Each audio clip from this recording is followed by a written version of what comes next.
training video, I am going to show you how to set up a lube package in your AutoFluent software. If you do a lot of oil changes at your shop, the lube package is going to be an invaluable addition. Now, one caveat is it does take some setting up to configure it properly, but in the long run, this is going to save your technicians and your service writers a great deal of time once you have this set up. And you can set up more than one lube package in the system. Now, the first thing I'm going to show you is what is included in a new lube package. So of course you have the standard items that you're used to when creating a new inventory item. You're going to need to give it a size item, a catalog, and a description. Of course the type will be lube. Now for the size item, you could call it oil change, whatever you want. Typically you'd want to have it so that all of your lube packages can be found using one simple entry. So I might choose oil change or even lube as my size item. My catalog is going to be, of course, the catalog number for this particular oil change. The type, of course, is lube, and the description will be whatever I want the customer to see in this particular description. Now that's the easy part. Now the part that's going to take a little more time is the lower half of the page, because there are a lot of things that need to be entered into your system. And of course, our technicians can help you to properly configure this if you run into some trouble.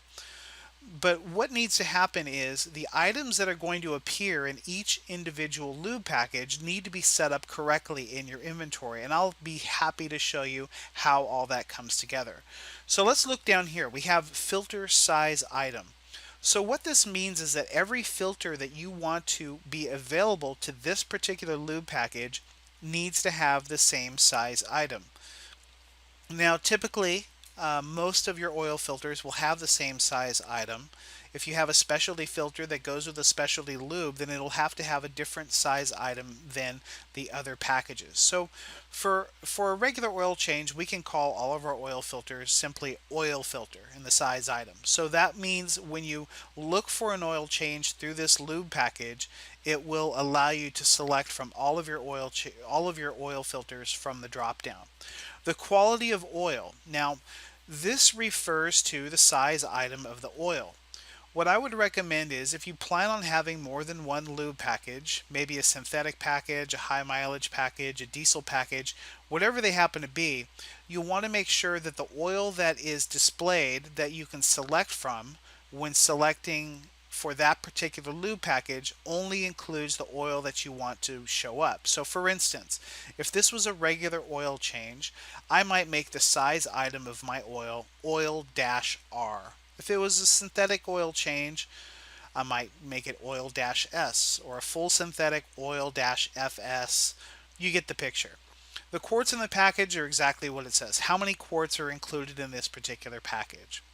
The default viscosity is exactly that, the viscosity that you want to appear as the default when you create this package. Of course, you can select from the drop down once you have this lube package added to a work order.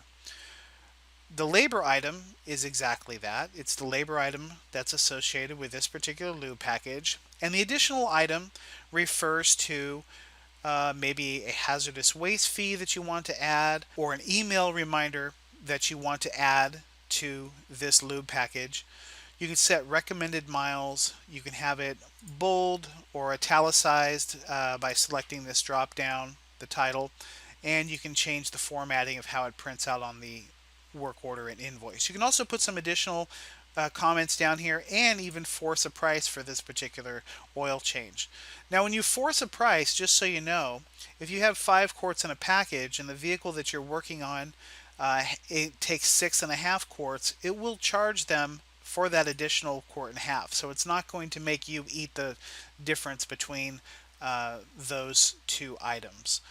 So that's a brief overview of what goes into a lube package. The next video that we go to will show you exactly how we are going to be configuring everything that goes into that lube package.